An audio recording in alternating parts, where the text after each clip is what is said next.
All right, you know what? Yes, Lily. I don't want you like. Yeah, there you go. Okay, there you go. There you go. I just didn't want her like nom all over the stuff. But hey, what's going on, everyone? It's me, Mr. Mario. Welcome back to another episode of Thrifty Gaming Pickups. I am gonna tell you all.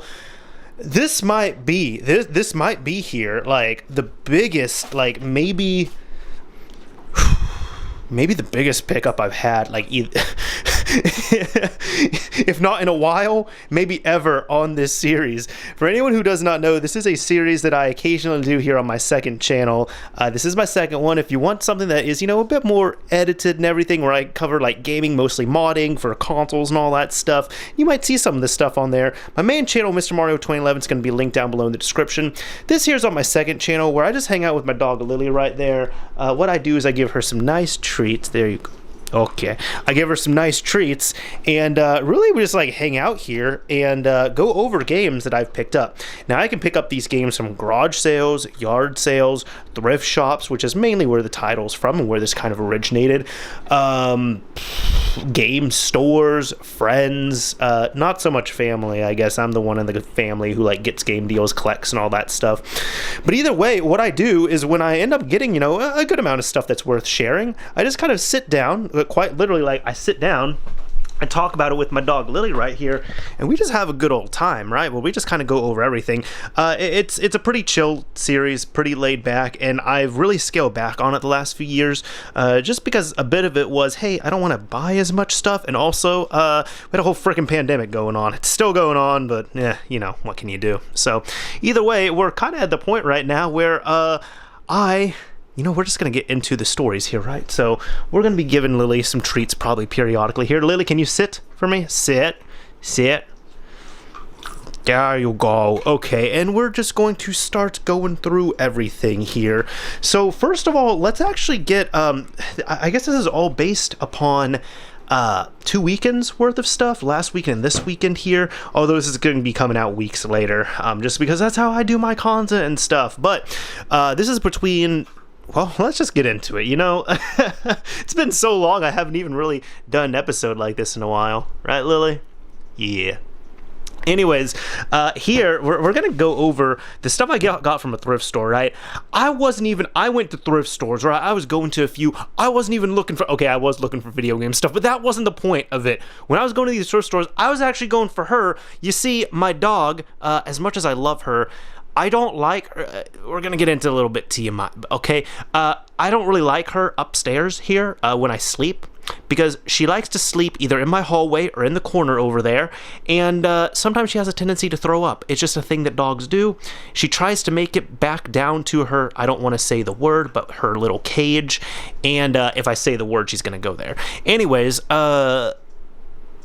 she tries to make it there, but she doesn't. As much as I love her, she usually throws up either in my office here or in the hallway or on the stairs, all of which are carpeted. So I was having a barrier up for a while, which was 2 boxes, which worked really well for about a year. But then this week, she has figured out how to bypass it. So I was going around not even looking for, she's looking for gaming stuff. Yeah, I wasn't even looking for gaming stuff. I was looking for a baby gate for her, which I guess I just had bad luck finding one, because this is like the one time where like all these thrift stores are saying, yeah, we get them so often. And one even said, hey, we have one. And then by the time they looked for me, they sold it. So I couldn't get a baby gate. I did. Found one on Craigslist for $10, went over and picked it up. So you're gonna have a gate tonight, Lily. It should work, hopefully. I really hope it does. Either way, I knew going to the thrift stores was also a dangerous game, because I was gonna look at video game stuff. So this box is the only thing I got from the thrift stores, right? I went to this shop, and I ended up seeing the box. It was kind of posted up, like actually kind of looking like this, so you could see the price right there. And I saw like that, and more that I could see the vent. Knowing me, I'm like, hey, I know what that is. So I asked if I could see it, and I look in here, right? You're slightly in the way, but I don't want you to move because you're so cute. Anyways, in here, this is what I end up getting, right? I end up finding a Xbox 360 right here, a Slim, and I'd say I actually, like, I got a deal on it. Like, I was happy with what I paid for it, right? This is the matte black console, which is good. It has a Trinity motherboard, so it's not going to be as slightly tricky to mod like the Corona is. I've now modified a few Coronas for the first time as well too, just the different motherboards you can get for the Slim, just like that dog right there. And the Trendy is just, it's a hardy machine. It's good. So if you can get it, that's awesome. But it also has a 250 gigabyte hard drive in there. I also, when I came home, I turned it on. I verified everything. It does work. The hard drive's fine, the disk drive is fine, it's all good. I don't really care about Xbox Live on this because it's probably going to get modified at one point, so there's all that. We end up getting the Xbox 360 Slim right here. It came with a couple controllers, which I didn't even know. I knew it came with one controller, but I didn't see the second controller until I moved the box over here, and I was like, oh, I didn't even know I got a second controller with this. They are dusty, they're grimy, they need some love, but, you know, 2 controllers. Came with the power supply, HDMI cable, and, you know, the price here, it was $35 for this. And then I end up finding some PS1 games, which are kind of hard to find at the thrift stores that I go to. So I found a couple here. I end up getting the original Gran Turismo. Both of them are black label as well too. The original Gran Turismo and Driver. And the cool thing is with this, it's kind of a weird thing, right? So this, you're looking at it, looks like a double disc game, right? Gran Turismo is the first one is a single disc game, but for some reason they have a reference manual and they have, I guess, this standard game manual. I don't know exactly why they had 2 manuals on here, but like the discs are not in bad shape either. The games aren't in bad shape, and each of these they were asking for $4.99 on. So the sticker price overall was $45 for the console with the cables, controllers, and these 2 games right here. I knew they weren't on sale, but I did have several coupons actually just accumulating over years, because I really haven't, the last few years, I really haven't been to these thrift stores. It's been very rare that I've gone. So I had a 30% off coupon and I used that. So altogether, even after tax and stuff, actually this one didn't even charge tax, just because that's how they roll there at this one. Altogether, the console with everything in the box right there with the 2 games, it was like $31. So I thought that was pretty good. I was pretty happy with that. So yeah, those are the ones that we got right there. Kind of gonna place them up, and we can move the box out. Sorry, Lily. Sorry. We're gonna kind of move the box out of the way a little bit, and that is, there we go. The only thrift store pickup that I had here. So we're going to start looking at all this other stuff, right? And there's a whole lot here that you can see. So how am I going to do this? You know, let me just do this in the order that I got everything in, which is not going to be left to right. We're going to kind of be jumping all. Lily, did that game smell good? Yeah. We're going to kind of be jumping all over the place. So I found out that there were some video game stores that are somewhat local to me. Lily, can you not lick the carpet, please? We got company right here. Anyways, I found out there were some video game stores that were local to me that I've never been to. So I ended up going to one of them, and I got this stack of games right here. And it was a real cool shop. I was talking with the employee there. I didn't talk to the owner or anything. He wasn't there, but I was talking to the employee, who was a pretty cool, like, excited, like, 18-year-old dude. And it was funny because we were kind of just talking about a little bit of everything. Even to the point where I was, you know, talking about some of the soldering work and stuff I do.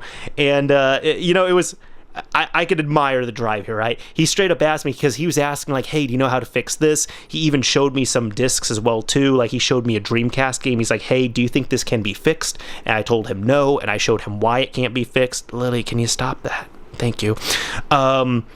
It was just... I guess he kind of picked up that I knew what I was talking about with some of this stuff, so he was even asking me about, like, fixing up an Xbox One X. He was asking me about soldering some stuff. He even asked me, I think he was kind of in salesman mode too, which, you know, for the good of the store, I think it's probably his first job. I get it. I've been there. My first job, I actually worked at a local game shop for like 2.5 years. He was even asking, like, hey, would you mind fixing up some consoles for us?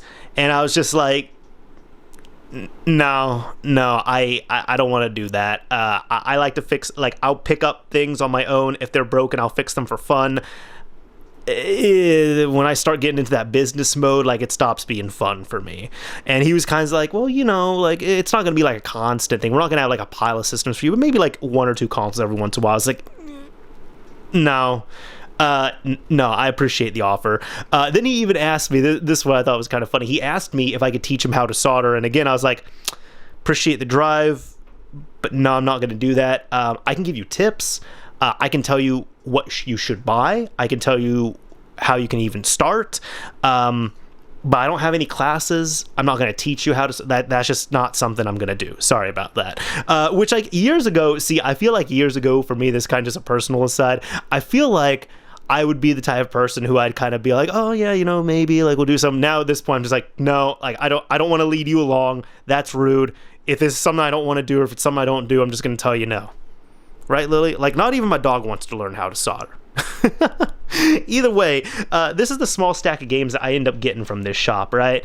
And they were, I found out, you know, later as well, too, I felt like they were decently priced. Some of their games they were a little more expensive than they needed to be, but the ones I found, I felt like these were fairly priced for market value. Some of them I probably could have gotten a little bit cheaper, but also I want to support a local game shop, and if I feel like they're doing fair business, I'm going to support that.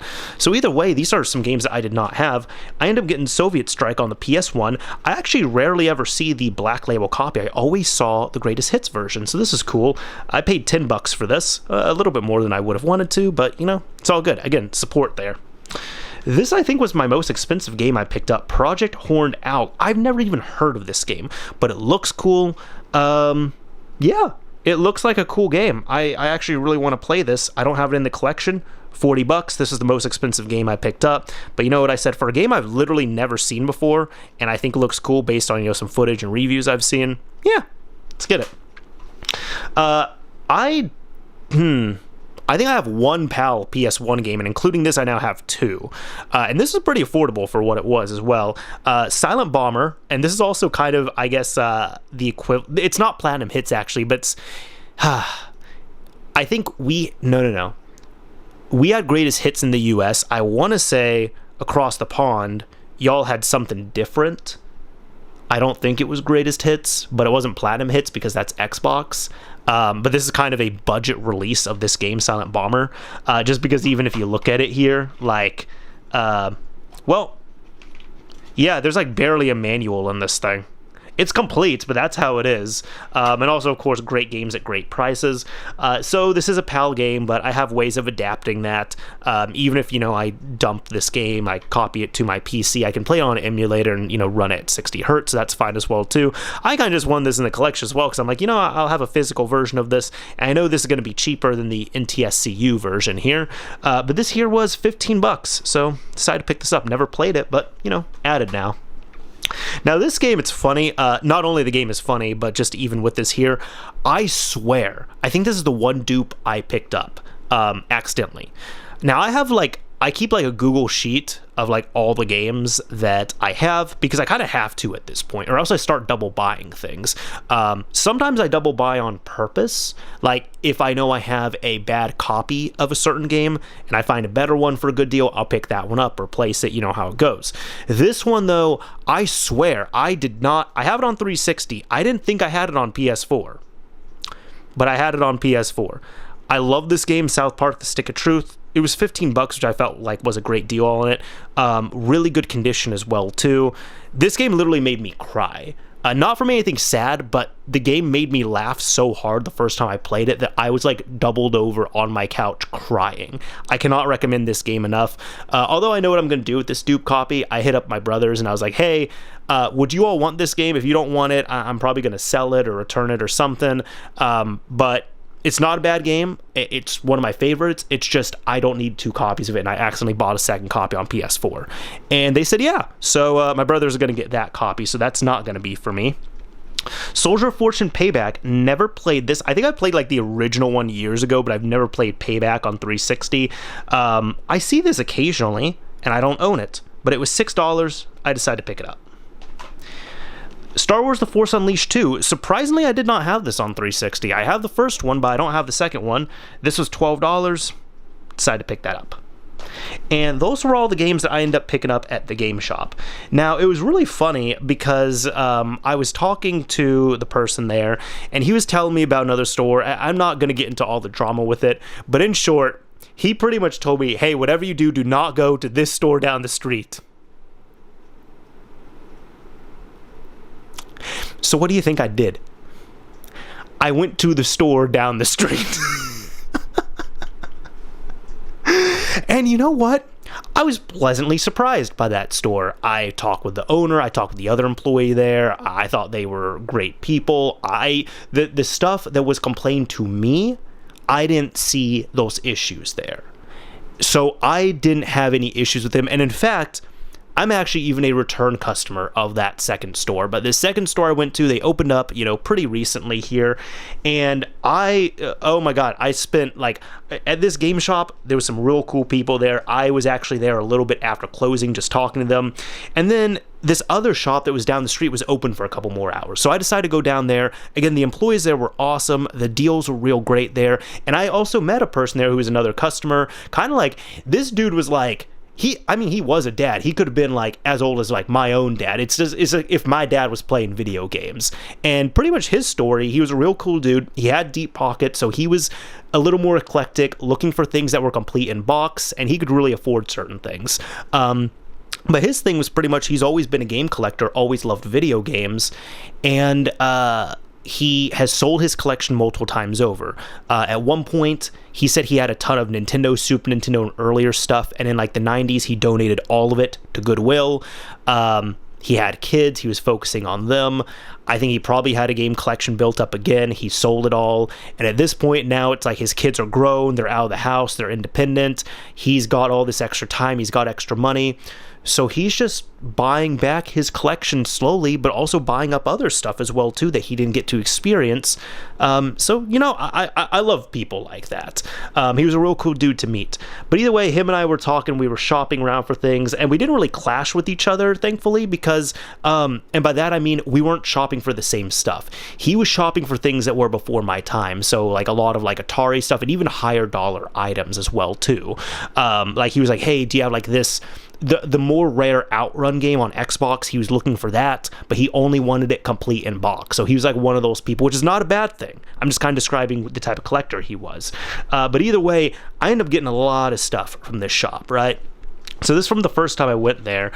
This is one of the piles here. So here I ended up getting Yoshi's Cookie on the Nintendo. There was a few other Nintendo games I was going to get, but then I kind of sat there. I was like, I didn't really have a Nintendo growing up. I don't really have that much of an attachment to it. Yoshi's Cookie is the one game that I kind of want here. And I paid $7 for this. Yeah, so $7 for that. End up getting some other games here too. These two are loose. And there's actually, you know what? I realized there was another game that I wanted to pick up there. And maybe the next time I go, I'll check and see if they have it. All good. But these two loose games, here was the demo for Metroid Prime Hunters. This is First Hunt.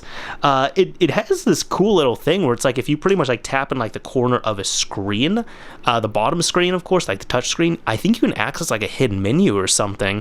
But either way, I like collecting little demos and stuff if I can find them. And also demos aren't physically pressed anymore, you know what I mean? So this was $6. Probably I feel like this is more than what it should be going for, but at the same time, I think this is even kind of the asking price now at this point, which is a little bit surprising to me. I paid $6 for that. This was cool. This was a not-for-resale copy of Pilot Wings Resort. And I don't know all too much about these, but apparently the dude had several copies of them. He said that he got them from 3DS kiosks, and he was just selling the games off. And it even has, check this out, a not-for-resale from Property Nintendo, not-for-resale, demo, GPK only. The thing is, I haven't tried this yet. I don't know if this is a demo or if this is the full retail game. Either way, excuse me, I thought this was pretty cool, so I decided to pick up one of these. $10, it was, yes, instant pickup for me. Harvey Birdman, Attorney at Law. I've actually never seen this on PSP. I have it on PS2, but I'd like a PSP copy. So this here was $12. Grand Theft Auto Vice City Stories. I had this. I don't know what the hell happened to it, but I don't have it any longer, and I don't know where it's at. I don't know. I've gotten my game collection from my parents' house. I did that a few years ago. I don't know where it is. So at this point, there's like a handful of games that I know that I own that I can't find it all, and I'm kind of just resigned to the point of I'm just going to start buying those back. And if they pop up again, awesome. But if not, I'm just going to assume that they are lost. I don't know how they're lost. I don't know. But either way, I was surprised that I did not have this in my collection. I had it at one point. Don't know where it's at. I bought it again.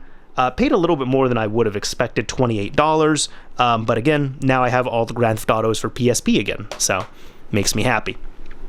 Now, this game I've seen before, but I've never played, and I really don't know too much about it. But Chronicles of the Sword, honestly, it was one of those games from Psygnosis, that's it. Looks pretty cool. 2-disc game. It was $8, so I got that. This game looked really cool to me as well, too. Another Psygnosis game for $10, so I decided to pick this up. Shadow Master. I think I said the title there, but it also says it, of course. Now here, a while ago, I had like a little bit of a small goal, which was I wanted all the Silent Hill games, including on like the different platforms. So like I wanted to get all the Silent Hill games that were released on 360, the ones that were released on PS3, the ones that were released on PSP. And I think the PS3 was my last one because I've now looked back at my collection and I have all of them now. This was the last one I needed, which is not a great game. This is when Silent Hill went to Western developers, and they just didn't do as good of a job from, the HD collection not being the greatest job there to Homecoming to Downpour. They just weren't that good, honestly. But I did not have this on PS3. I was happy to pick it back up for $12 as well, too. Didn't think it was a bad deal. So now I have every Silent Hill game that's released on every platform. So that's nice. I've now accomplished that goal. The funny thing is as well too, I was buying so much stuff that I had kind of a pile just sitting on the side. And at one point there was another customer that came in and he ended up grabbing my Silent Hill. And I kind of just like, I'm just going to be honest, man. I didn't really want to confront. So I kind of went up to the owner. I was like, hey, this dude accidentally, I think it's just an accident. He ended up grabbing my Silent Hill, and he's like, oh, really? Let me go. And he went over, and the guy was super cool. He's like, hey, do you have a copy of Silent Hill? The guy said, yeah. And the owner said, oh, well, that was actually, he was buying it. It was in his pile. And the guy was apologetic. I was like, no worries. And I just I thanked the owner because I'm like, I feel better if you're going to do that in your store. I don't want to be doing that with the other customer. And I'll bring him up later again as well, too. But yeah, end up getting that. Demon Souls. Never thought I'd pick this up, but I decided, you know what? The hell with it. I'm going to pick this up. This is $18. And Killing Floor 2. I think this went up in value as well. I think this was like a GameStop exclusive for a while. And I just noticed at one point the price went up like more than I expected on here. So when I found it for $8, I picked it up. Yeah. So there we go. Got all those games there. Then let's see. I end up grabbing some other stuff from him as well too from this shop. I'm just going to kind of move these over, move them back into this pile. It was also this pile as well too. So I ended up getting exactly one Xbox One game. I actually had this game, bought it on launch, played it completely. I got 1,000 gamer score on this, and then I sold it off. But I ended up finding the steelbook of this, and it is complete. By that I mean it's in like okay shape. It's a little bit rough, but by complete, yeah, there's no booklet or anything that comes with this. I think these did have a download code for Alan Wake, which I did redeem with my copy of it when I bought it. I just got the standard version, but you know what? I figured I have the Xbox Series X now, which I still have not used at this point. That's a whole other story. But I was like, you know what? When I only had the Series S, a few times I was going to buy Xbox One games and I decided against it. But now that I have the Series X, it's more like, well, I'm not really trying to collect for it, but if I see some games that are a good deal, yeah, I'll probably pick it up. And this I thought was a good deal for $5. You can't really go wrong with this for $5, and it's not a bad game by any means, so I'll probably play it again at one point. This game I was pretty surprised I did not have, and this is a good game here. This is genuinely a good game, and I've always wanted it, but I was never able to pick it up. Now, it looks like the price has kind of dropped on it for a while now. I do see this, well, actually, this sticker is from, geez, 4 years ago? But yeah, like, I feel like the game used to cost more at one point. Like, it just trended for a little higher. But either way, this was $4, so actually even lower than I thought. This is $4, decide to get that. Arctic Thunder, was surprised I did not have this for the original Xbox. Unfortunately, it doesn't have the manual. Actually, none of the original Xbox games I got have the manuals, but they were so affordable that I decided to pick them up. An even funny thing, I just saw a video from, it was a DF Retro video from Digital Foundry where they covered a original Xbox magazine demo disc, and I actually found out from that this version of Arctic Thunder is quite good. It runs at 60 frames per second, while as the PS2 version struggles to run at like 30. So if you're looking for this game, this is apparently the better version to get, the one on Xbox, and it was $5. Can't go wrong with that. Area 51, another game I was surprised I didn't have, $5. Red Faction 2.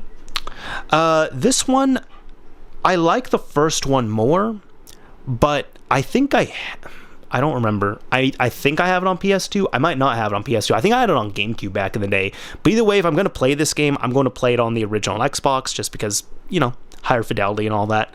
It was $10, a little more than I expected, but actually I can even feel the difference here. It does have a manual and everything. And look at, you know what? Look at this. Look at this, right? Just look at this. That is a thick manual, much better than the like single ply toilet paper that you might get in like a modern game at this point, if you even get anything. That is a thick manual right there. But yeah, $10 for this. Shrek, I don't think this is a good game, but here's the thing. I wanted to rebuy this because when I first, for anyone who doesn't know, the original Xbox is my first console I ever got. And I got it with a few things. I got the original Xbox with a memory unit and 3 games. I got Shrek, Tony Hawk's Pro Skater 2X, and Project Gotham Racing. Eventually, the memory unit, I think it got washed and I threw it away. And I still have the original Xbox. I don't have the box, unfortunately. But I still have the original Xbox. And I sold the games as well, too. Now, no. I never sold Project Gotham Racing, but I sold the other 2. Unfortunately, from what I gathered, Tony Hawk's Pro Skater 2X is a lot better than I expected, and it's kind of like the definitive version of that game.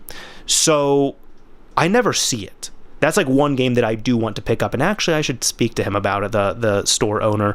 But Tony Hawk's Pro Skater 2X, that's like the only game I don't have, but eventually I said I'm going to rebuy Shrek at one point just to have my 3 original games that I got with the original Xbox, like the first 3 console games I ever got. Technically not. I guess like I didn't have a Super Nintendo, but I went to a place that had a Super Nintendo, and for a bit I had like Scooby-Doo Mystery, which I do have that now. But either way, I now have 2 of the 3 original Xbox games that I started on my console owning journey with. So the last one I need to get is Tony Hawk's Pro Skater 2X, and that will be kind of complete. And that's also, I would say, probably the best game out of those 3. Although don't sleep on Project Gotham, that's a great game.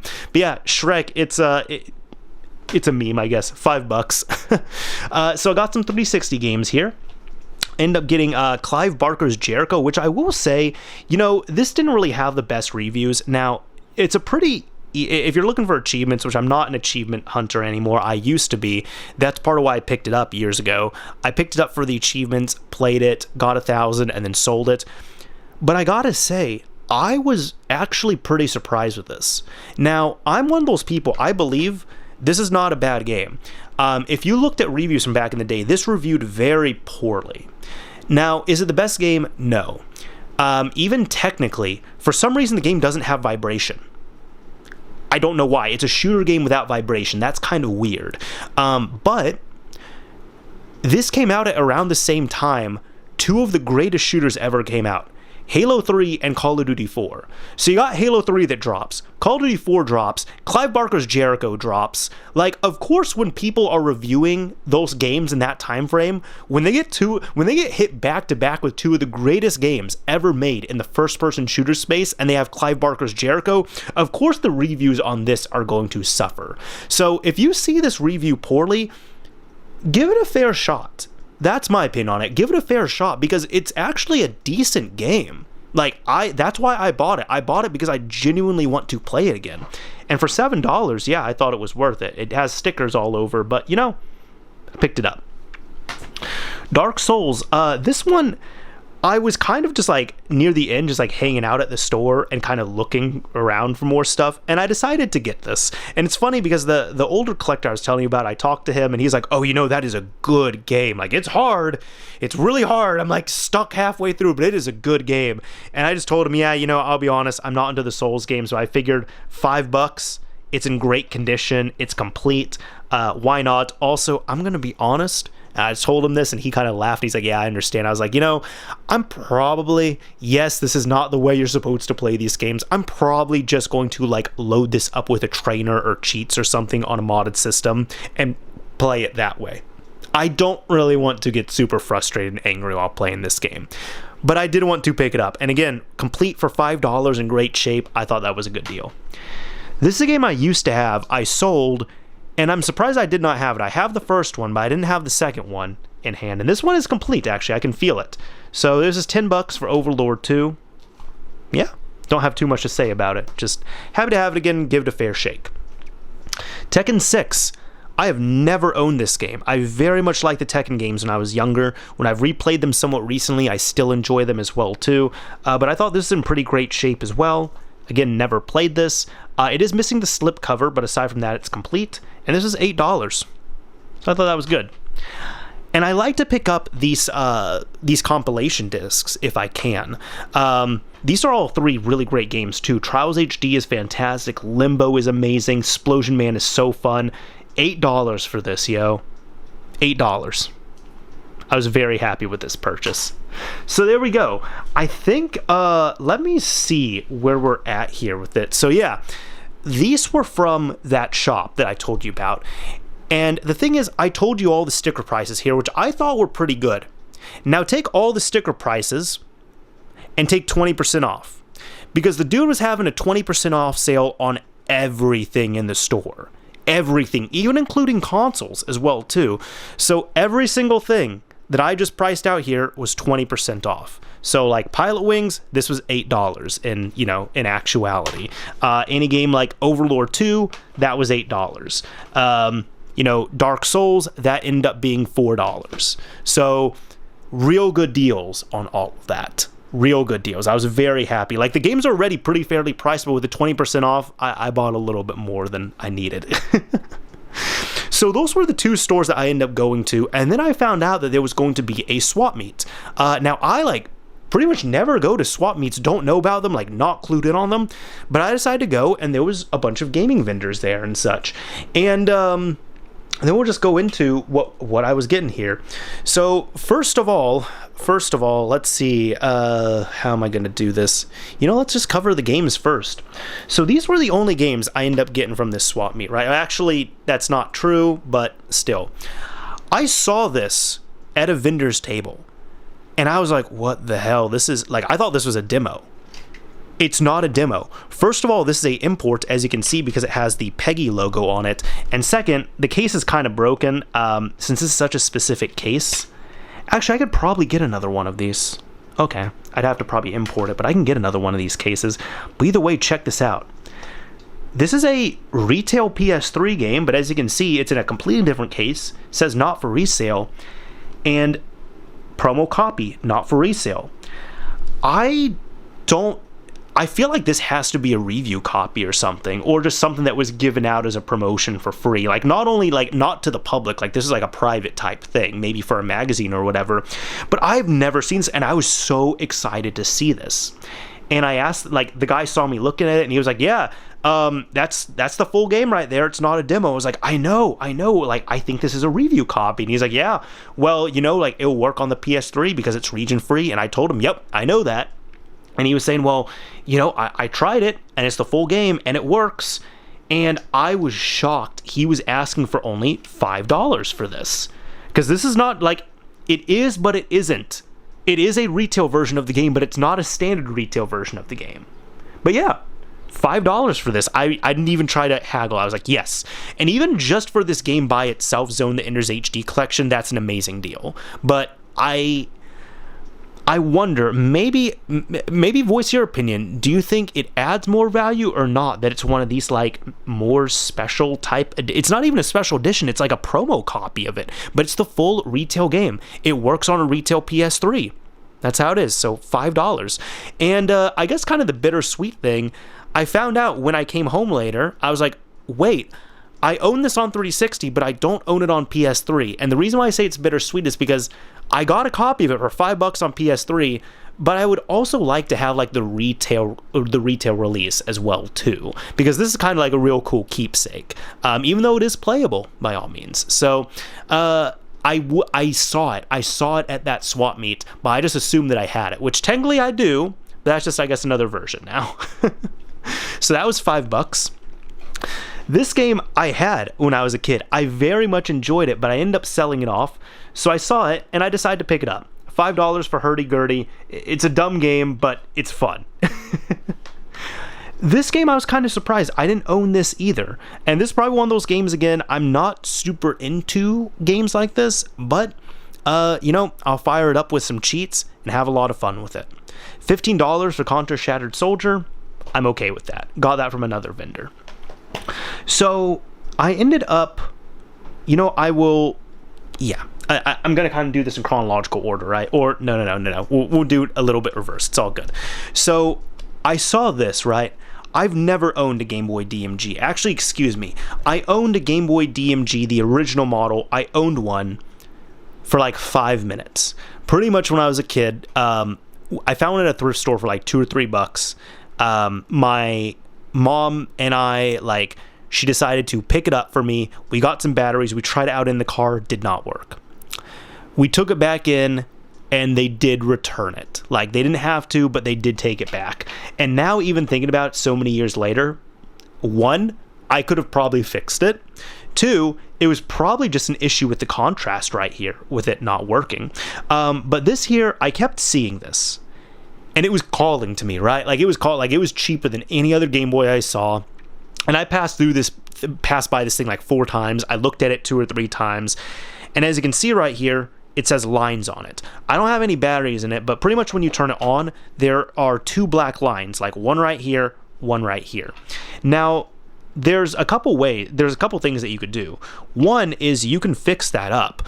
Pretty much what you do is there is a connector on the, there's a connector to the PCB with the screen, and you pretty much just go in with the soldering iron and you slowly reflow it. You do some drag soldering on it, and that should fix it up.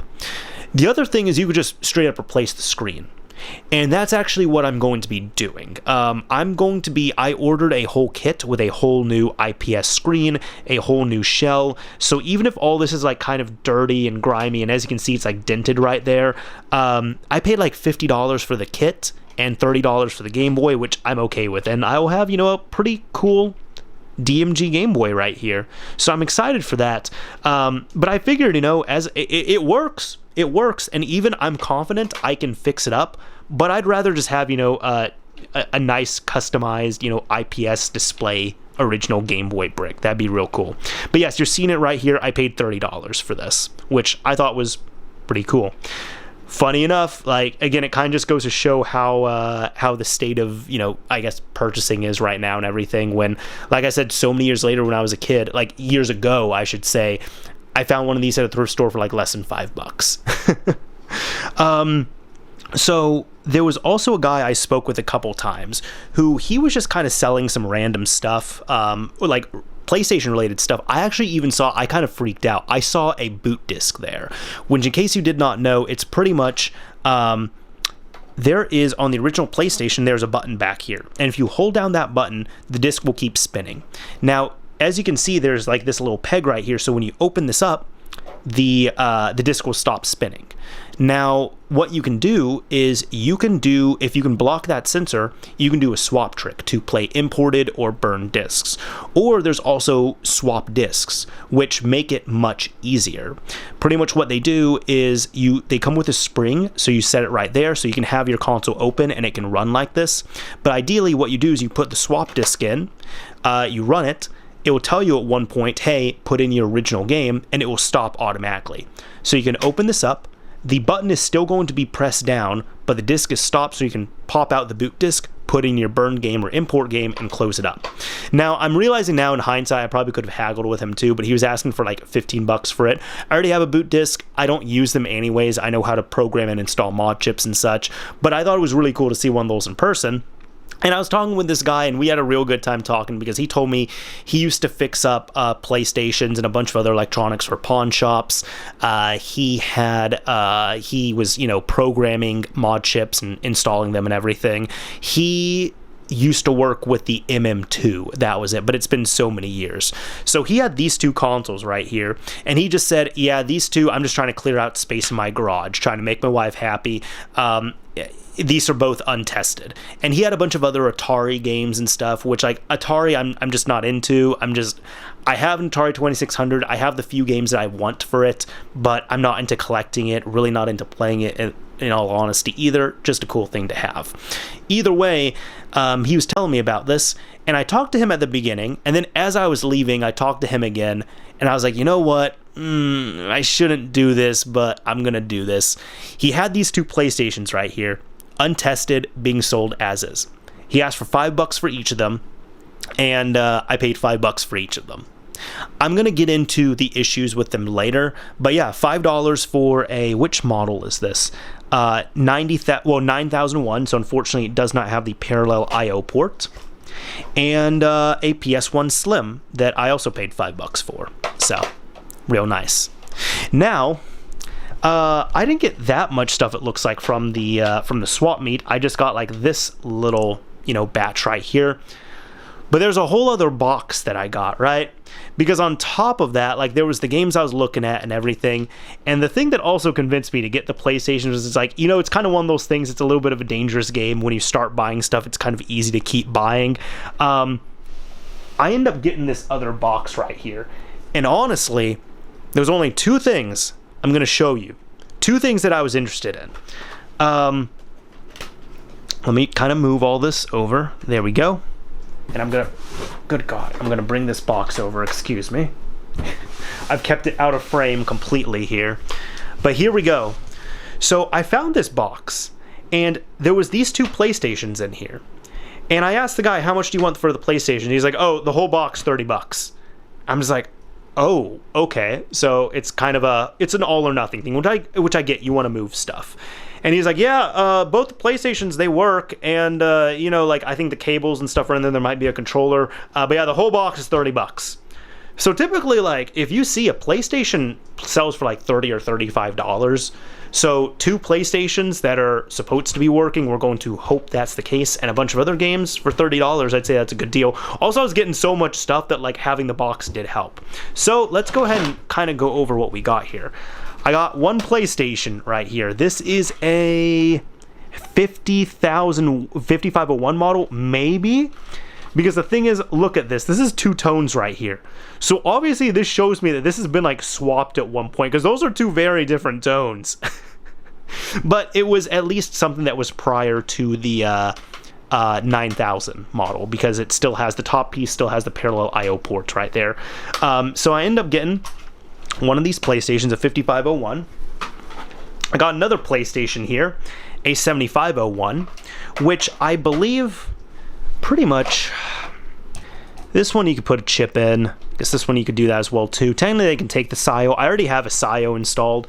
This is a good contender. Like, the 7501 is a great system for the SIO, which is the how do I say, it's the ODE device, which just plugs into the parallel I/O ports right there. But unfortunately, I don't think the 7501 model is compatible with the X Station or the Mode, those other ODEs. So having a 5501 that is compatible, thankfully. So I at least have one contender right here. So I got a couple PlayStations, right?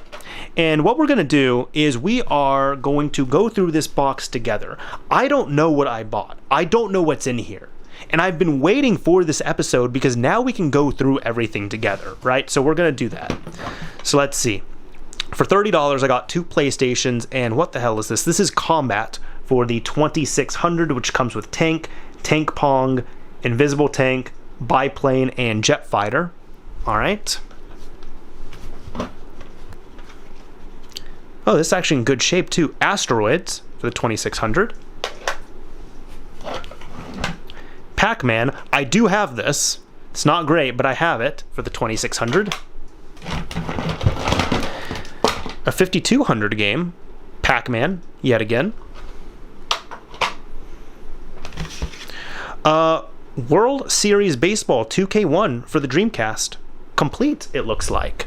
Let me even check this as well too. Like, how is the, well, the case is broken, but let's see the condition of the, wow, actually that looks pretty good. It has a few scratches, but like, I'm shocked with how good that is. All right, cool. Real cool. And it looks like this is the, well, Sega All-Stars. I think that's kind of like their equivalent of greatest hits when they would discount games that sold really well. So yeah, got that. Madden 99. This is actually in one of the PlayStations, and I was actually using this to test because, as you can see, it's disc only. I don't care about this game, and it's pretty scratch and smudged. So my thing is like, you know what? I want to see how good the lasers are by testing out a game that's in not great condition. So Madden 99 still counts. The Dreamcast web browser 2.0. I actually just sold one of these, funny enough. This one is complete though. I don't have a 2.0. But hey, the Dreamcast has a web browser, sealed and everything. Sega Sports NFL 2K. This whole box had to come from someone who's real big into sports games. Aside from the Atari stuff, of course. But let's also check the condition on this guy as well. This is complete. This is, see, actually this is still not even that bad. That's just a bunch of spots, and I can clean that up real easily. Okay. Like, these disc-based games are not in... Oh, and that's a not-for-resale copy as well, too. Interesting. Just good to know. Yeah, it doesn't have a UPC on it, so that's cool. Missile Command. I believe I have this one already. Iterators. I think this is an Intellivision game. I think so. I would say Atari and Intellivision, that is before my time, so if it seems like I'm not familiar with those, it's because I'm not familiar with them. Defender for the 2600. I believe I have this as well. See, this is what I mean. It's like all the games that I would want on Atari I already have. What? Magic. What the? Oh, for use with Atari and Sears video systems, Dragonfire. Huh. Wow. Kind of dumbfounded by this. I've never seen this before. The label is beautiful though. That's cool. Chopper Command for the 2600. I don't believe I have this one.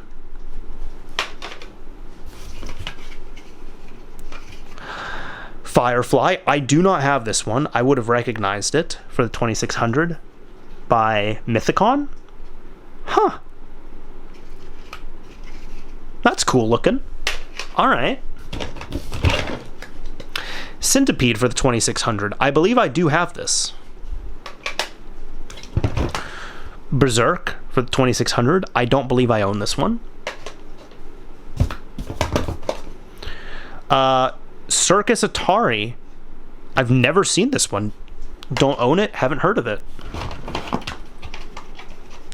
Super Breakout for the 5200. I do not own this one because I don't own any 5200 games aside from these two now. Raiders of the Lost Ark for the 2600. I don't know if I own this one.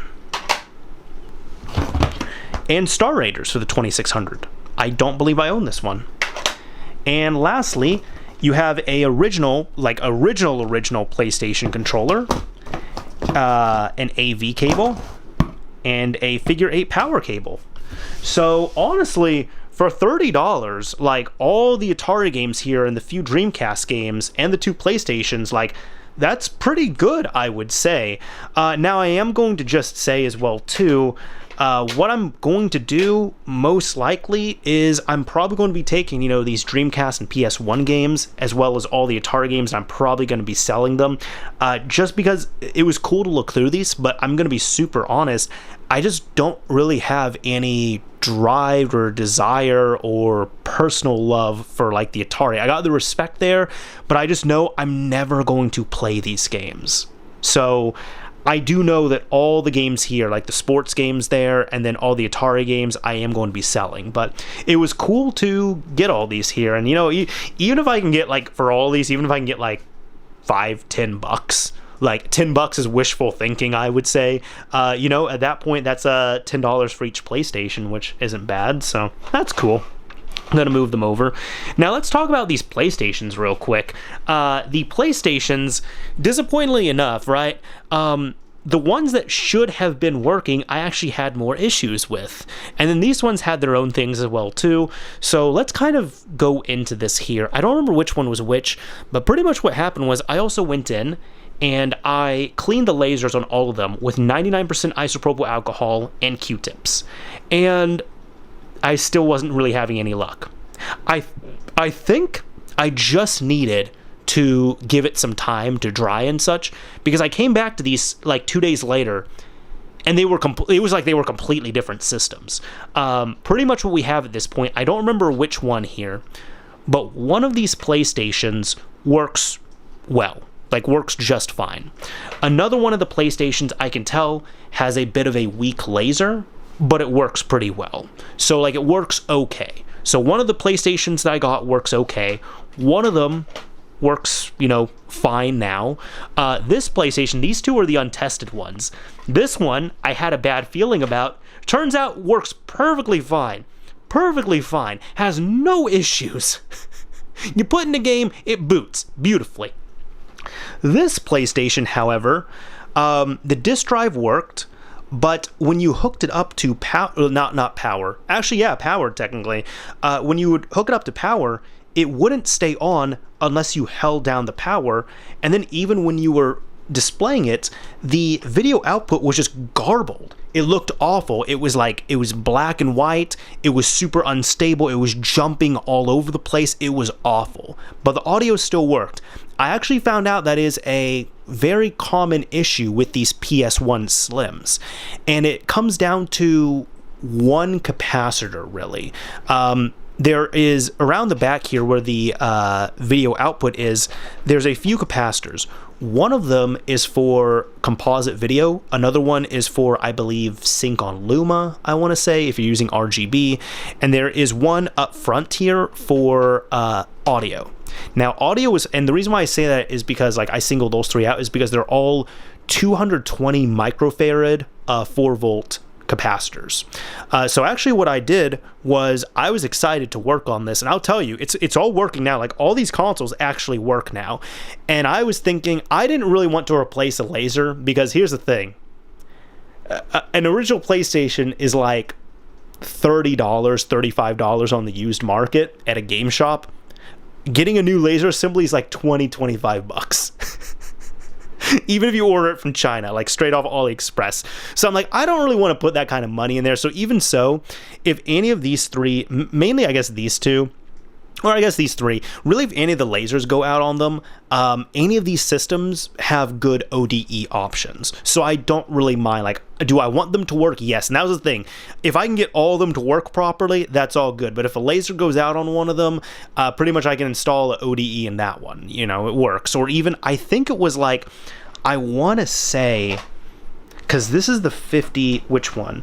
I think this is the 55. This one is the 75 right here. And I think it was the 75 has a weak laser. The 55 is working fine, but the 55 can take the X station or mode, which would be the better one. And I would hope, I haven't researched this, but I would hope the laser would be interchangeable. So I could like take the 55 laser out and pop it into the 75. Speaking of that, I need to pop in a new battery on my camera right here. Whew, this is a long episode. Ooh, excuse me. Like I said, I had to replace the battery here. And Lily, for this extra long episode, you're going to get another treat, all right? There you go. Anyways, getting back to this here, that's why I was thinking, like, if the laser goes out on, I want to say, the 75 model, I would hope that I could just pull the laser out of the 55, pop it into 75, and then like put an ODE in that one, or, you know, just do something like that. So I haven't fully researched it because it's like kind of like a distant idea. But either way, these two, like, one of them is working fine, one of them is mostly fine, this one is working fine. This PS1 Slim, that's the one I was telling the story about. So what I did was I was excited to try and fix this up, and I did fix it up. I recorded it. I don't know when the hell I'm going to upload it. If I'm going to upload it, that's the thing that happens. I produce a lot of videos that I don't release. but no, this had two major issues. So what I did was I took those 3 capacitors and I replaced them with new ones. It fixed up the issue. Yes, it was probably, you know, I could have just popped off a capacitor and seen which one was busted, but I just decided to replace all 3 of them just because, you know, I had 10 capacitors on hand. So I replaced them. The sound one is good. The video and the Sync on Luma ones are fine. So the video issue was fixed. The power issue was still an issue, though. It would not stay on unless I was holding it down like that. So what I did was I flipped the motherboard around and I reflowed and added more solder to the joints for the power button, as well as the joints for the power I/O right here. And then it worked fine. So at this point, this PS1 Slim, it required more love and attention, but it had, you know, the power issue was easily remedied, and the video output issue was a known issue, well documented. So I would say, you know, I'm happy with this. For $40, I now have 4 working original PlayStations. We're all good. And even then, once I sell all this stuff here, probably going to sell it to that shop I was talking about, then we'll be all good with that. So yeah. Wow, there's a lot here. Okay, so there is pretty much one more story I can tell you about, because there's still some games here that I haven't covered and some stuff. So we've gone through the Atari games, those piles, the PlayStation pile, everything. But there's a few outliers here. So what happened was today, this is now the second weekend, and I'm not doing any more game shopping this weekend, all right? I end up going to that shop again, and I had a bag full of games that I was going to sell. Now, these were games that I actually listed on eBay about a year ago, and I listed a bunch of games for sale, and I've been slowly chipping away at them. And these were my more cheaper titles. So like some games that I can get, you know, after profit, like when I sell it, it's like after fees and shipping. If I can make like $5, $10, $20 or more dollars on them, that's fine. A lot of them I was just, you know, hey, even if I get whatever, 50 cents a dollar, get it out there. But at this point, especially because shipping rates have gone up with USPS, there's games, I'm not kidding, like I could have like, you know, and they're not bad games, but I could have like a $7, $8 game, and if I sell on eBay after shipping and fees, I could make, like, if I sell it for cheap enough, I might make like a 93-cent profit. So I took a lot of my lower end titles like that, where I was like, you know, it's almost, because I've had them up for a year at this point, they're not selling. I can't really afford to sell them lower on eBay.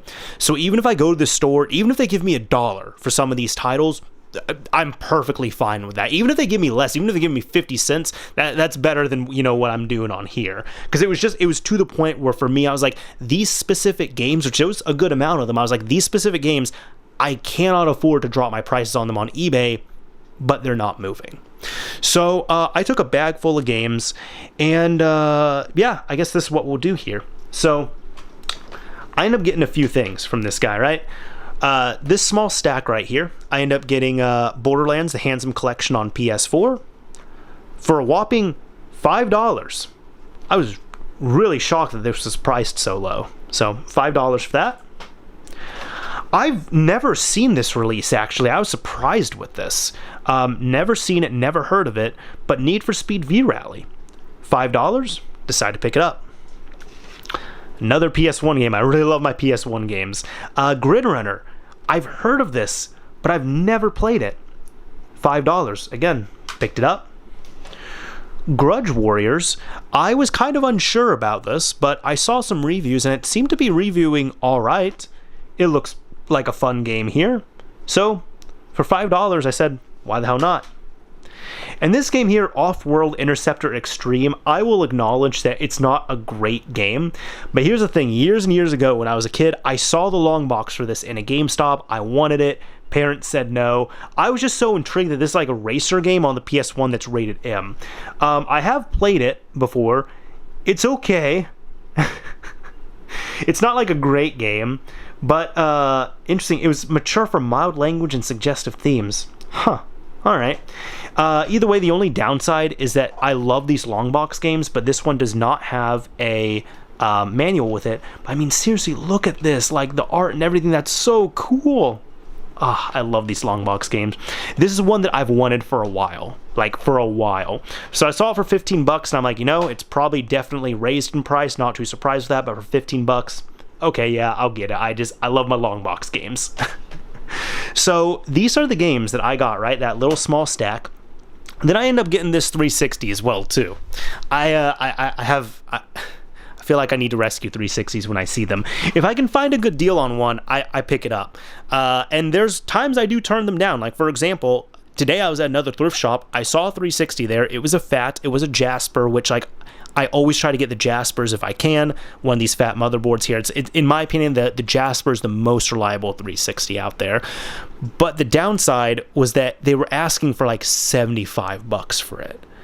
And even with a discount, I was like, no, I'm not going to pay. And that's the thing you run into with thrift stores. You might run into a thrift store where you'll go to one and they're asking for like 20 bucks for a 360, and then you'll go to another one, they're asking for like 80. It's never consistent. Sometimes it could be the same store as well, too. You'll go there and they're asking for $20 for a system, like complete in box, and then you go there 6 months later and they're selling console only for like 80. So either way, this had the the power supply with it, the HD AV cables, a controller, which also definitely needs a cleaning, and it has batteries in it, so I actually do need to dump the batteries out. There we go. Don't need those batteries in there. Let me close this up. And the console itself. This is a Elite model, of course, because it is black. It is a Jasper model, and you can tell because really you just have to know what to look for with the power plug right there. But it is a Jasper. You can tell with the two notches up top there. It does need a cleaning, though. This has not been opened. It does need a cleaning, and it has a 60 gig hard drive, not a 120 gig. But at least it's better than a 20, so at least it has, you know, storage with it. Either way, I had seen this last week. I asked about it, and I asked about this again, and he was selling this for $50. I said, you know what? Sure, I'm gonna get it. So some people might be saying, oh, that's not really a great deal, whatever. Here's the thing for some, you know, I'm messing around with some mods and stuff. I need kind of a playground sometimes. I'll need like some more 360 to experiment with it, have them modded and such. So these are going to be good guinea pigs and contenders and such.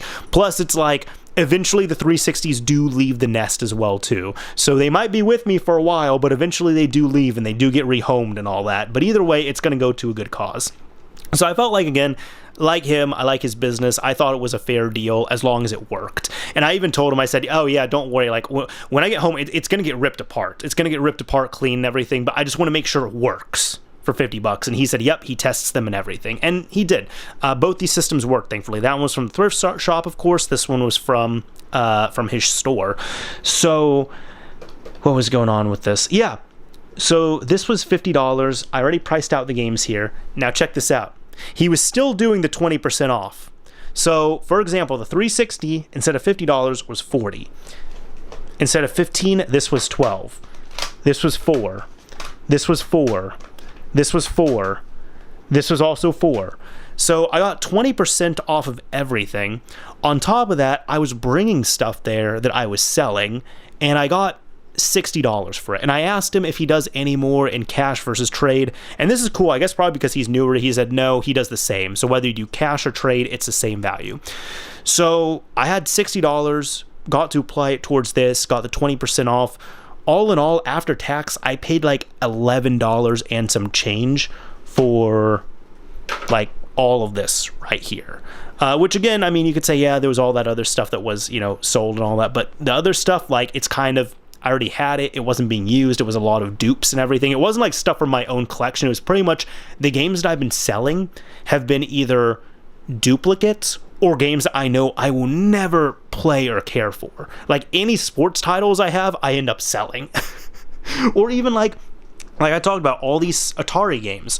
I'm going to sell these because I know I'm never going to. I respect them. I just personally don't have a space for them or time that I would dedicate to them to really appreciate them, because my interest is just not there. It's just not, and that's just me being honest about it. But either way, those are the deals I got there. So kind of zooming out a little bit, we got again one of the biggest hauls I did in a while. 2 360s, 4 PlayStations, a Game Boy, and a whole lot of games. And again, this was real fun to go through with you all. Like I had no idea what all was in the box for $30, so that was real cool to go through. But either way, that's about it for this video here and for this episode of Thrifty Gaming Pickups. I hope you all enjoyed it. I hope this is a long one. This was a long one, but there was a lot of driving. There was a lot of fun times that had going into this collection. I hope you all enjoyed the stories as well, too, that went alongside this. Either way, that is about it for this episode. If you enjoyed it, a like would absolutely be appreciated. If you didn't like it, a dislike is fine as well, too. This is Mr. Mario signing off. Thank you all for watching, everyone. And like I said, you can always like and dislike, but if you're going to dislike, just know that you're going to make this dog here real, real sad.